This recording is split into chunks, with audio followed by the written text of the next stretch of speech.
This is Møller Nielsen from Java Code Geeks, and I'm going to teach you how to set up a Jenkins pipeline, how to set up a Jenkins server, and how to install the most common used plugins.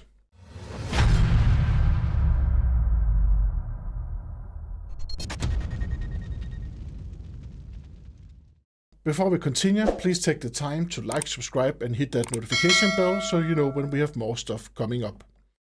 Complementary to this video, there will be related articles and links in the description below.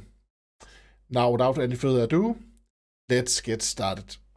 So what is Jenkins? Let us jump right into it. If we go to jenkins.io and ask the people behind Jenkins themselves, then we can actually see that it is an automation server. That is quite cool. That actually just means that it's an advanced cron job, doesn't it? You could say that, but it has so many features. It has the possibility to add plugins, and there's a huge community around Jenkins. So it is much more than just an advanced cron job. It's actually making it easy to build and also deploy your code into finished packages and place them on servers somewhere because of all these cool plugins. There's actually two ways to use this Jenkins server.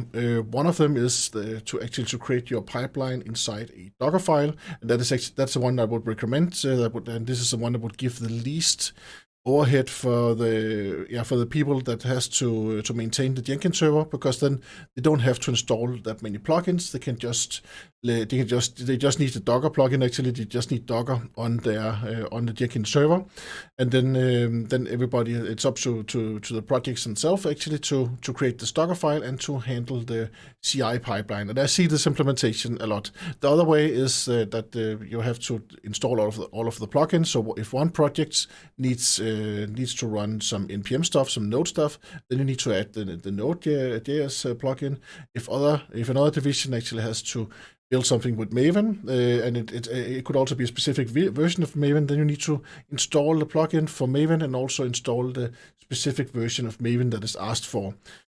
That is why I would definitely recommend that you, if you want to use Jenkins, that you use the Docker approach. And Jenkins is awesome. I've used it for many years, and it's it just works when you have when you've created that Docker file. In this demonstration, I'm going to show you what you get if you spin up your own Jenkins server, because it is free. And there's a lot of competition out there actually. So it's a huge market, but Jenkins is free. You can just download it for free. And you can also, there's a Docker image that I will show you in just a couple of minutes. Let me just show some of the competitors first. There's something called Drone CI, there's Circle CI, and there's also Bamboo.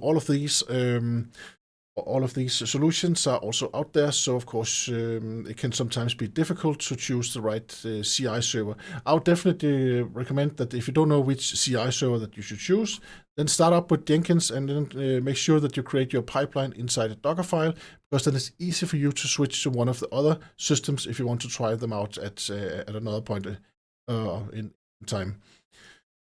So okay, so let us just look at one setup. This is one setup where we could actually use Jenkins. We have a developer, or we have many developers. This is this smiley face right here. Those developers, they will create some awesome code that works on their machine, and then at some point they will push this code to a Git repository. Then this Git repository, and it does not matter whether you're using GitHub, GitLab, or Bitbucket, or which repository you're using. They all, the major ones, they all have the capability of using something called a webhook. This means that they can actually send a HTTP post message to another server, and they can send this to a Jenkins server, as we can see right here. That means that then the Jenkins server can then start up a pipeline. It can start a job where we have defined inside the pipeline job what that should happen. And in this situation right here, this is a situation where you actually want your application to be placed into production, or maybe on a development environment automatically. Then this pipeline here would then build your artifacts, and that would usually be a Docker image. And then the artifact would then be pushed to a Docker registry. This is part of the Jenkins pipeline, that you actually push your Docker image. This is your application wrapped nicely inside a Docker image, and then it will be pushed to the Docker image registry right here. And then afterwards, then the Jenkins pipeline will then tell a Kubernetes cluster. Of course, this could also be a Docker swarm. It could be another place where you have your Docker images running. But in this situation right here, it is a Kubernetes cluster, and then you would ask your Kubernetes cluster to please deploy this new image that you have just built. Then Kubernetes, because it has something called a pool secret, then it actually has access to the same Docker image registry where Jenkins just pushed up the new image. Then the Kubernetes can actually spin up a pod based one or more pods based on that image. So this is a normal way of using a CI machine in general. It's not just Jenkins; it's all of the CI servers. So this flow is quite normal. The webhook flow part only works, of course, if your Jenkins server is exposed somehow to or is on the same network as the Git repository, because the Git repository needs to send a HTTP request to your Jenkins server.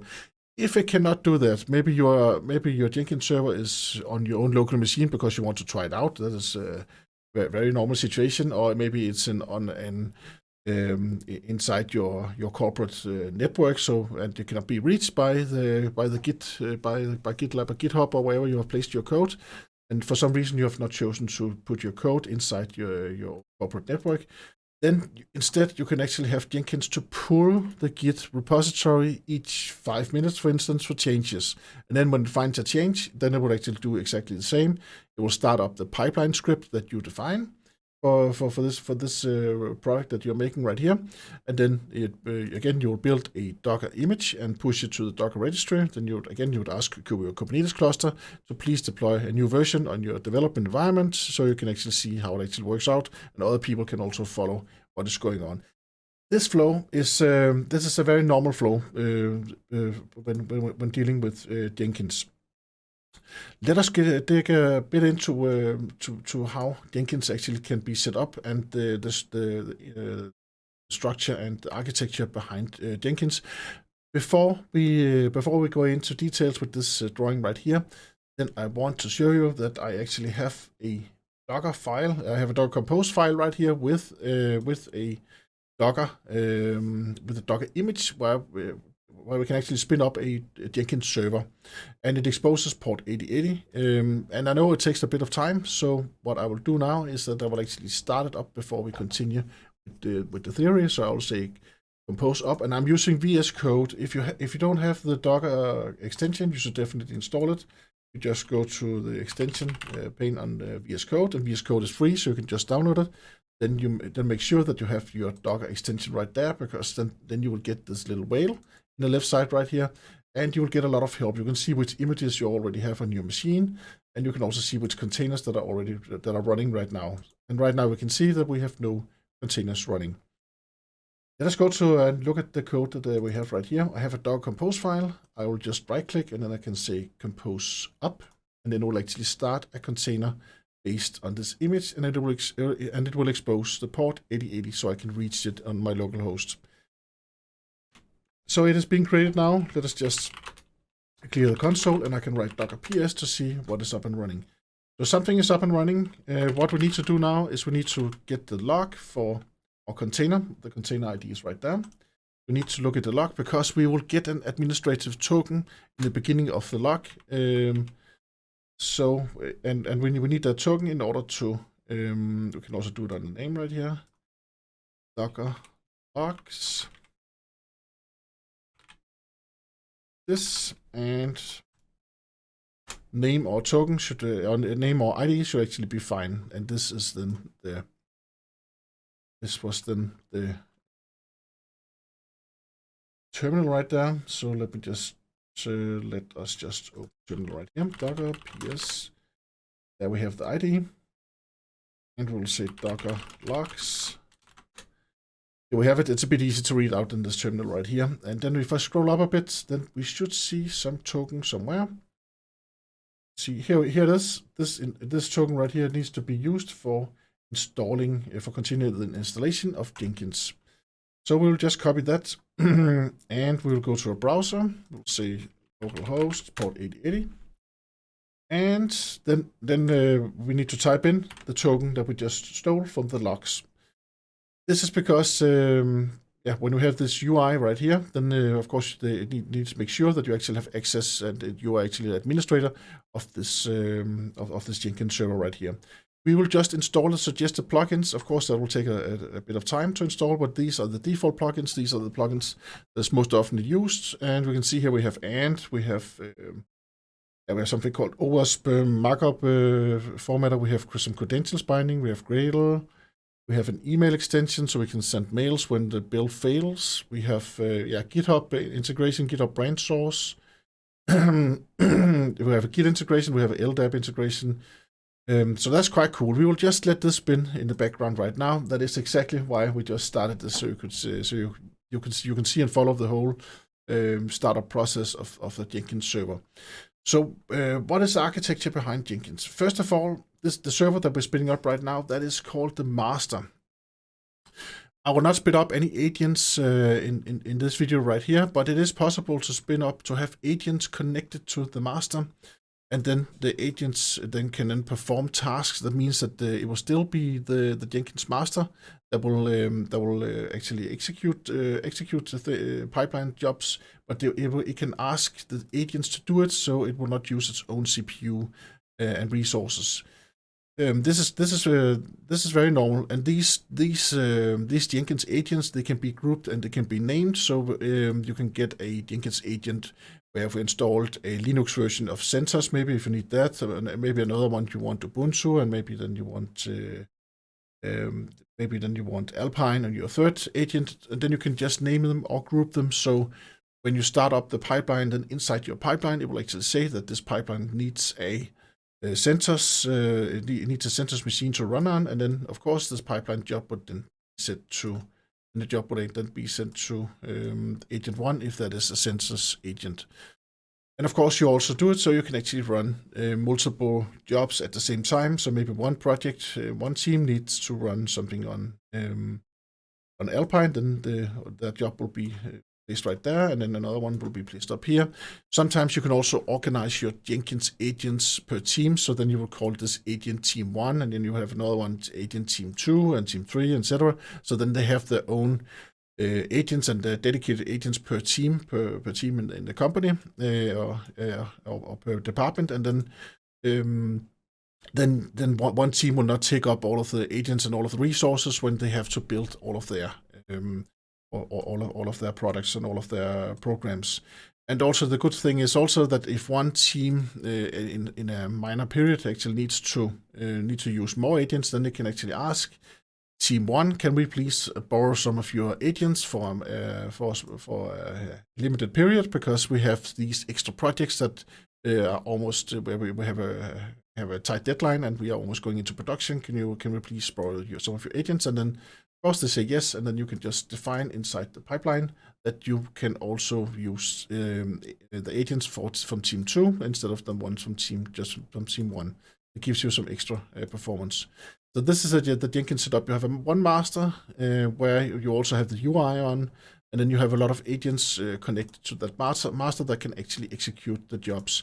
In tonight's demonstration, I will both have the master, and the master will also be the agent. So that means that, of course, the master can also run jobs. So it does not have to use an agent to execute things. But it is important what is installed on the master.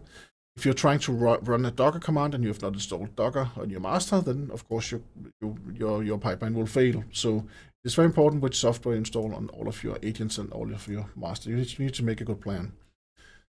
Let us just see how far it actually came. It actually now it has started up, and it asks for creating your first user, and I'll create a user and administrator named Mike, and password Mike, and the full name Mike, and the email address. I'll just skip that. I'll say save and continue. Okay, I need an email address. Let's write something right here. And continue, save and continue. So here we have Mike, and this is the URL. This is important if you are using some kind of domain, because very often If you just want to spin up a server for yourself, you just keep this value right here. But if you are spinning up a Jenkins server, and maybe you are spinning it up inside a Kubernetes cluster, and you have an ingress rule where you have a subdomain for this Jenkins server, then you need to write your subdomain right here. So my subdomain.java code geeks or whatever right here, codegeeks.com, because it actually uses this value.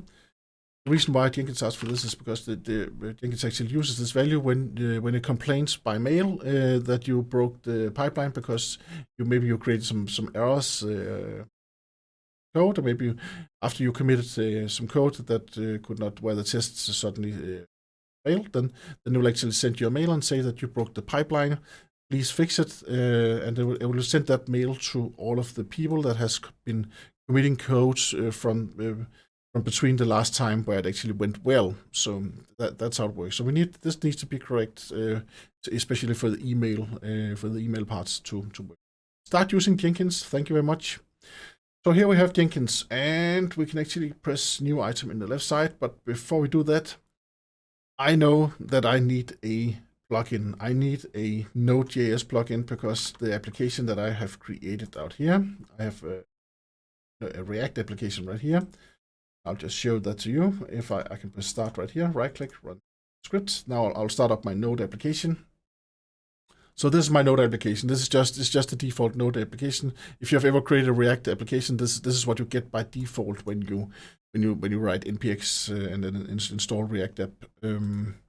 So that's quite cool. But I want this to be built on my Jenkins server.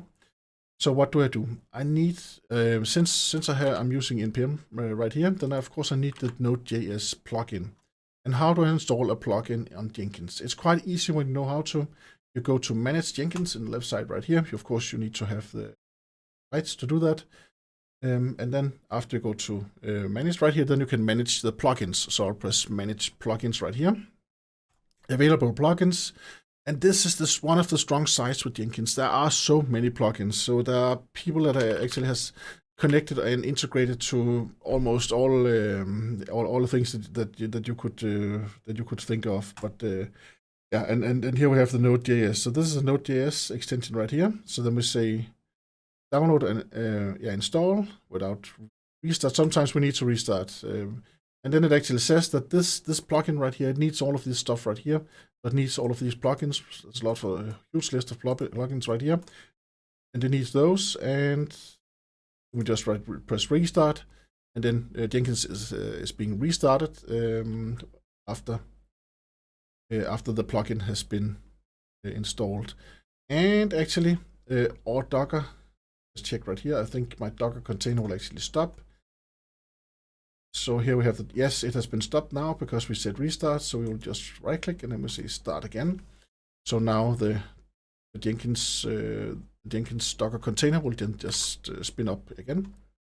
And let us see how it's going. Yeah, we asked for username and we asked for password. Keep me signed in. Yes, thank you very much. So now we should be able to use the Node.js plugin right now. Of course, we can also go look under Manage Jenkins and then Manage Plugins right here. And let us see installed. Let's see if we can find the Node.js plugin. That's quite cool. Another thing is that the plugin manager will also show you which ones that you should actually update. Because there's a lot of times where there will actually be vulnerabilities and errors inside these plugins because they are made from so many different people and so many different teams. So it's very important to always keep your plugins up to date and always check are there any plugins where there are vulnerabilities in, and should some of them be updated. If there are vulnerabilities, you can also sometimes meet a red and or yellow box like this. There can be look here, it says built-in node can be a security issues. So there will be information like this. And here it actually says that you should set up an agent. We're not setting up an agent, this is just demonstration. You can also use the cloud, of course. So you can get resources from other places than your own machines. So that was how to install a plugin. Now let us try to create a new item right here. So we will create a new item from scratch. The freestyle project This is used for if you want to use Jenkins as a advanced cron job. So this is just if you want to maybe you want to run something every Friday. You want to run this could be running some cleanup jobs or yeah. So this is like kind of my freestyle project. Let us just look at that. See what happens right here. If I do that, then I can actually choose and run whatever I want to run. I can actually say that it's based on a GitHub project. And here we have some source code management. I can change. Here we have a repository that I can type in right there. And then I can execute something at some period in time. This is actually the cron. It's almost the cron syntax right here. We say, yeah, it is actually the cron syntax. Minute, hour, and day of month, and then month and of week. And then we can say when this job should be called. And then we can also decide what should happen. So this is the freestyle job. That's you decide what you want to, and you can also and that's actually it. Here we have a build step. We can execute some scripts. We can execute shell scripts, Node.js scripts. We can do whatever we want. We can also invoke a Gradle script and AND scripts. That's a freestyle job. So let us just go back because we don't want to do that. Actually, we want to create something else. So we have a pipeline right here that, as it says right here, it orchestrates long-running activities that can span multiple build agents, suitable for building a pipeline, formerly known as workflows and/or organization complex activities that do not easily fit into the freestyle job type. So this is a more complex project right here. You can also create a folder so you can organize all of your jobs, and then you can have a multi-configuration project. And this is for if you have if you want to have such as testing on multiple environment platforms, specific builds, etc. What is interesting right here is the multi-branch pipeline. So, and that is the one that I want to show right now. This is if you're using multiple branch in your project, you want something to happen. You want your project to be built and tested, and maybe also to deploy to an environment. Then you want to use the multi-branch pipeline right here. If you have more than one branch, the organization folder. This is just to organize. This is just to organize your multi-branch pipelines into an organization. Maybe you have minor organizations within your large organization within your company, right? Then you can organize it like that. Now let us create my app multi-branch. So this is my multi-branch pipeline right here. This ensures that every time, let's create a display name. Mike's pipeline. Let's just name it that. Mike's pipeline, and then some description right here. Blah blah blah. And this disable button right here. This is if you figure out that it does something bad. Maybe it takes up all the resources on your agent, or maybe it actually destroys your agent or something like that. Then you can disable it, or maybe it puts something into your environments that should not be there. Then you can quickly disable it by taking this checkbox right here, and then you can press save. So then we have some sources.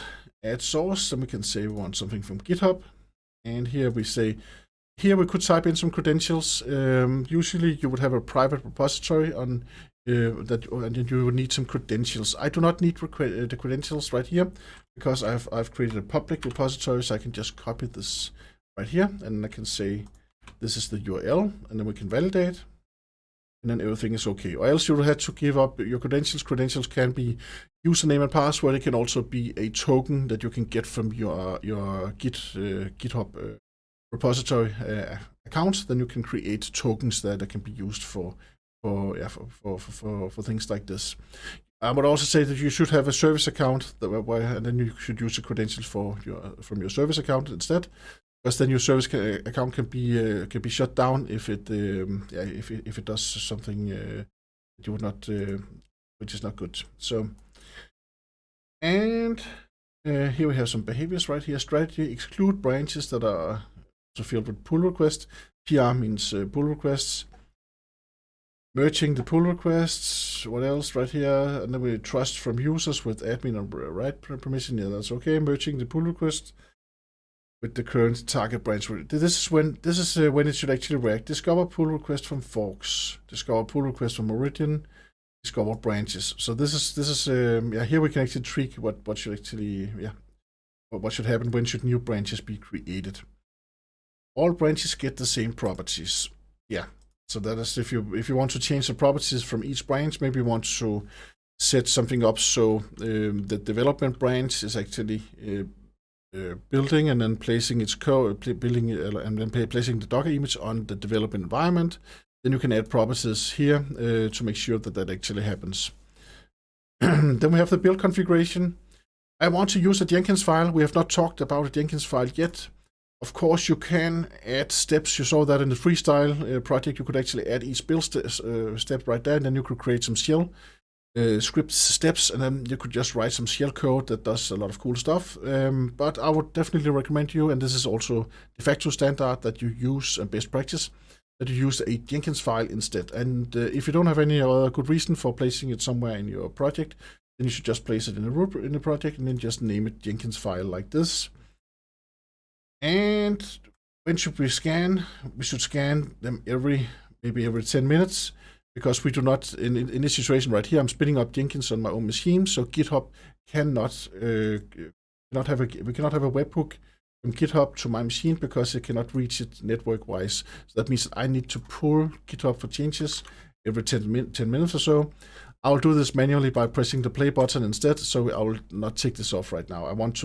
There is actually a limit from GitHub, so if you pull them too often, then at some point you will be blocked and rejected to pull any longer. You need to be careful of that. That your Git repositories, they need to allow you to pull as often as you want to pull right there. Discard old items, definitely something you want to set. Days to keep old items. Maybe you want to keep them a week. That's then you have a week of builds right here. This is how many builds do you want to keep? Maybe you want to have the last 10 builds. That's also okay. And then after that, they will be deleted. Or maybe you want to have the last 50 builds, maybe.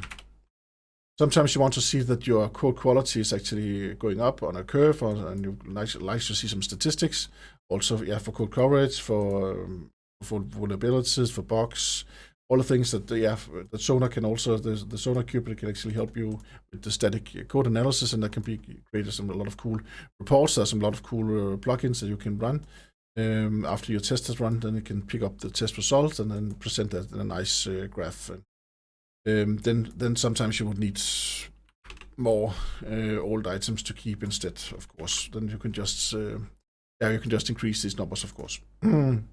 Icon, that's just the icon. Some health metrics. We can add some metrics right here. I will not do that right now. It's a bit more complex actually. And then we have some libraries, but this is actually okay. This is just what I want to do. Save. And let's see what actually happens. Now, what actually happened was that Jenkins actually cloned my project right here, and they checked out all branches. Then I found out there was only one branch named main right here, so I only have one branch in this project. If I had multiple branches, then I would be able to see those branches one by one. And then another thing it looked for was the Jenkins file. So it wants to see the Jenkins file and also want to see, that's actually what I just want to see. I don't think it does not test and check the syntax right here. That is first when we run the pipeline job. Let us go up a bit. So now we have actually created it, and we have scanned the pipeline. Then we can click right here, My Pipeline, and here I can see all my branches. Right now I have one branch that is main. And it actually failed, so we can start with looking and seeing why did it fail. Branch indexing. So why did that fail? Then we look at the console log right here. And we can see what actually happens. It takes out it takes the codes, fetch the code. What to do right here? No installation of Node 16x. So this is because now we come to something interesting, because now we come to my Jenkins file. So here's my Jenkins file. It's right here. If you don't know how to set up the Jenkins file, then do not go in despair, because you can just look up in the documentation of how to create this pipeline right here. And this is called a declarative pipeline. You can also create create a pipeline with scripting. In the beginning, I would definitely recommend that you use the declarative one. So there's always, when you see a plugin, then there's always two sections, one with declarative, with a declarative example, and then there's one with the script example. They varied a little bit. So this is the declarative. Here we can say that we have a pipeline. We say that we can use any agents, and then we define some stages. We have a stage where we install all of the packages, because this is a React application, so we need to run npm CI, and we need to run this inside this Node.js plugin right here, and we expect that this installation of Node 16x has been installed, and it has not been installed. So we will go install that in the plugin in just a minute. Then we will change directory to, this is actually a plugin right here, dear. Then we change the directory to my app. That's because I've placed my React app application inside my app folder right there. So we need to go into that folder, and then we call npm CI, and then the next step, that is builds. And here we just call npm builds, and this is tests, and then we call npm CI true, npm test. So if you set CI equals true in front of your React test, then it will just be run once. If you don't do that, then it will actually stand and look for code changes, and then the things that you develop in development mode, and it will look for code changes, and it will run the tests as soon as you have made some code changes. Then it will run all the tests again, and then it will give you a result and say, now there's one failing test, and you have two successful, and then you code a bit again, and you save your files, and then the test will run again, and then you will say, okay, now there's zero. Now you have zero failures. So that is why I have the CI equals true in front of them. But we need to create that. We need to install Node 16 into the plugin. So let us do that. We'll go back to the browser right here. Up here. I'll go to the dashboard, go to Manage Jenkins, and then we will go to Global Tool Configuration. There's also Configure System, but this is the Global Tool Configuration that we go into. And here I will find, here we can see we have the JDKs. We don't have any JDKs installed right now, but here, this is also where we'd actually add the JDK right here. Let's press back once and leave that global tool right there. So I will press this add JDK if I want to install some JDKs, some Java versions. That's the same with Git. I can also, that's actually a default Git right there, so that's fine. And then we have the Gradle. If you want to install Gradle, you do it there, and here, maybe there. And Node.js right here, and this is exactly what we want. And we want to name it Node 16x, because that is what my Jenkins file expects it to be named. And then we can choose a version right here. This is what I like about this plugin right here. I can choose whatever version I want. So I just say 16.15.1. And add Node.js. Yes, that was what we just did. Apply. Add installer. It should just install automatically, I think. Save, and then we will go back, and then we will look for our pipeline again, Mike's pipeline, right here. We'll go to the main branch and press play. One thing about the multi-branch pipeline, if you press play in the overview right here, then it just scans your repository for branches. Then it actually goes out and looks for more branches. Do we still only have main? Does main exist anymore? Do we have created some more branches? Then we will actually see that here. That is what called a scan. So now we press play, and we can actually see something is happening right here. Did I press too many times? Let us just see what here we got a failure. Right there. Let us just go look at the console log in the left side. Scroll down. No installation 16. It's not found still. Okay, let us just go back. Please to find one in Manager Jenkins. Okay. That is what I thought we just did. Maybe I forgot to press save or something. Let me check. Manage Jenkins. Global Tools. Node.js. Yeah, okay, did not save it. Add Jenkins. Here we have it. Install automatically. Yes. And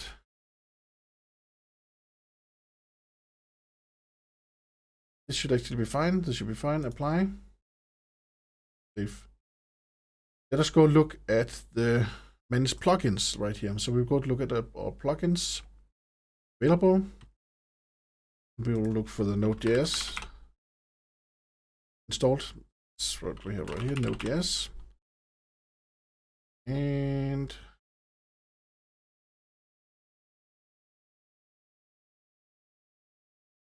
yeah, this is the documentation, and that is also another cool thing. Regarding the plugins, if you go to plugins, jenkins.io, then you can find a list of all the plugins right here, and we can search for something like, maybe there's something with Docker Swarm, maybe. Docker Swarm. There's Docker. See, then we have a Docker Swarm right here, and we can see the documentation. Is this something we want? Also see how many installs there are. So that is this is how to get a good overview of the Jenkins Jenkins plugins. But this is let's just go back to the let's go back to our configuration. I think it's right here, and we will say global tool configuration, and we'll go down to the nodes installations right here. We have them right here, install automatically. We would like to have install right now, so let's just say install from, yeah, that's okay. And we want the to still be the 16 right there.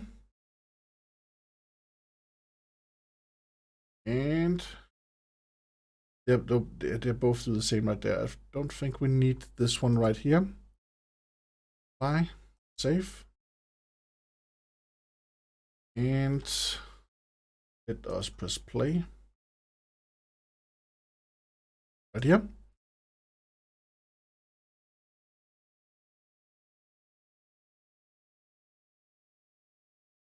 And you can follow the log by pressing right here. Okay, so now something actually happens. Again, you always need to check the log, and it's very normal that you have to go through a lot of fixing and a lot of errors before the build is actually done. So here we have. Did you mean npm run build? Yes, that's actually what I meant. Npm builds. And we got an error right. So, okay, so I have an error in my Jenkins file. So let's just go right here, npm ci, npm run build. I want to write npm run, and we also want to write npm run test like this. And with Visual Studio, I can easily just add these two states to those, and then we can commit them. Fix the Jenkins file. What did I fix here actually? Yeah, okay, that's also fine. And one thing you need to notice actually, if you go for the Jenkins Docker image, if you want to spin it up yourself, do not take the Alpine version. There's an error. There's an error. You will get a weird environment variable when you try to run npm projects. So especially in the beginning, when there's a lot of things you don't know, and you have to and then you have to experiment a lot. Then I think just take the Jenkins latest. Do not take the Alpine version. Usually Alpine versions are smaller than the real versions, and that's also the case right here. But it's it can give problems. So now they are staged and fixed. Let's just take that. Control Enter for committing, and then we will push it to the repository like that, and then we will run. We will run it again. And here we can see the stages where now we actually came to the install state without any problems. And before we only checked out the code. That is the first stage. Then we have an install stage, we have a build stage, and we have a test stage right there. Oh, I should just have chosen build now. I'll press this button again. We should see in the bottom that we have the executor right there. And I'll go look at the console log so I can follow and see what's actually going on. See what actually happens. So now our build actually runs. So now it's npm run build instead of just npm build. Yes, finished with success. You will be so happy when you see this the first time. When you create a new job, this means that you actually installed the correct plugins and your Jenkins file is fine. So I'm very, very happy right now. One thing I want to tell you, because this Jenkins file can be very tricky to create, and you have to look into the documentation. You both have to read up about the Jenkins file documentation, which is right here. You go to Jenkins.io, and then you go to Jenkins.io, and then you just search for Jenkins file, and the documentation is quite good. And here it will actually tell you how to create the to create your first Jenkins file with stages and steps. And then when you use some plugins, when you download some plugins, then inside the plugins, then they would actually tell you how to use the plugin. Usually when they're nice, they also tell you how to, here they actually tell you how to use the Node.js, how to use a Node.js plugin, that you have to wrap whatever you want to run inside the Node.js, because then it's that context that it will run within. Then it's this Node version that you'll use right here. So yeah, I think it's quite cool that the whole setup and how Jenkins works with the Jenkins file. Another thing. Let us just. I want to see that success again, because I'm so happy. You can see now it's green. So, and you can see that all the stages are green right here for this build right here. So we are very, very happy. We can see it's successful. The weather forecast. Do not be sad about that. That just means this is the stability. So it means that 3 out of 4 builds has failed, and it's only the last one that actually built okay. Usually you only need the last state right here, and you can change which columns that you want to see. You can actually change all of that. Configure that. I'll not come into that right now, but now we can see we have a last success, 1 minute and 53 seconds. Last failure, 4 minutes and 4 seconds right there. And have this run right here. That's quite cool. I want to tell you one last thing right here, and that is that this whole pipeline right here that we had to click up, like with new items and all that, usually you do not want to do that, because at some point your Jenkins server might be scratched. You might get a new Jenkins server. You have to upgrade. So all of the Jenkins job and all of the configuration, maybe it's lost. Maybe you cannot be sure always that if you have a DevOps team, that they actually take their backups every day or something like that.